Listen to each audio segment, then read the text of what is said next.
féliciter particulièrement Madame le ministre de la Femme, ainsi que ses services,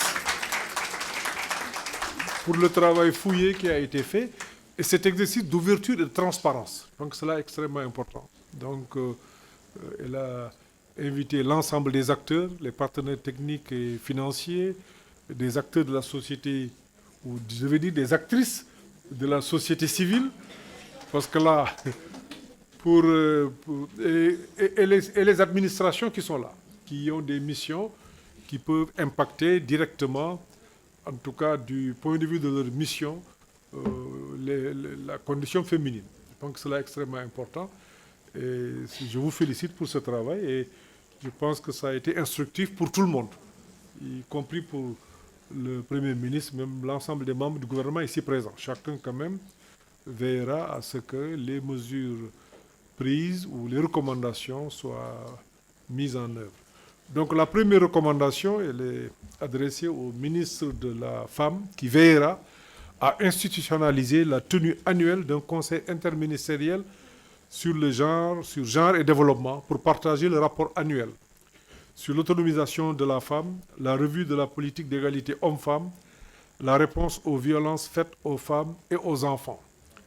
La deuxième recommandation, le ministre de la Femme toujours prendra les dispositions utiles en relation avec le secrétaire général du gouvernement pour soumettre à validation le projet de décret portant création du Conseil national des femmes du Sénégal. La troisième mesure, toujours, elle s'adresse au ministre de la Femme qui, en relation avec le ministre des Finances, prendra les dispositions nécessaires pour la réalisation au niveau de chaque département d'une maison de la femme en vue de soutenir les initiatives de développement socio-économique des femmes. Quatrième mesure, le ministre de la Femme, en relation avec le ministre de la Justice et le ministre secrétaire général du gouvernement, mettra en place un comité technique chargé de proposer au gouvernement la révision de certaines dispositions du Code de la famille. Cinquièmement, le ministre de la Femme prendra les mesures nécessaires pour procéder à la distribution de la carte Diabot, qui est un véhicule de protection sociale d'accès aux soins de santé, à l'éducation des enfants, à l'entrepreneuriat féminin à 2 millions de femmes en 2024. Sixième mesure, le ministre du Commerce, en relation avec le ministre des Finances, de l'Économie, veillera à accentuer l'assistance technique en vue d'atteindre 15 000 PME-PMI de femmes et coopératives dans le cadre du programme d'accélération et de la compétitivité et de l'emploi.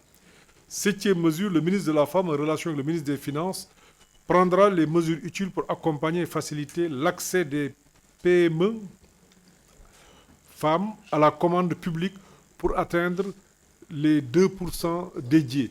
Mais sur ce point d'ailleurs, il faut que le secrétariat général du gouvernement assure la coordination avec le ministère des Finances pour qu'on puisse assurer le suivi. Le ministre des Finances soumettra à validation une proposition de dotation spéciale de la ligne nanocrédit de la DER d'une enveloppe de... Vous avez mis 50 milliards, c'est très ambitieux.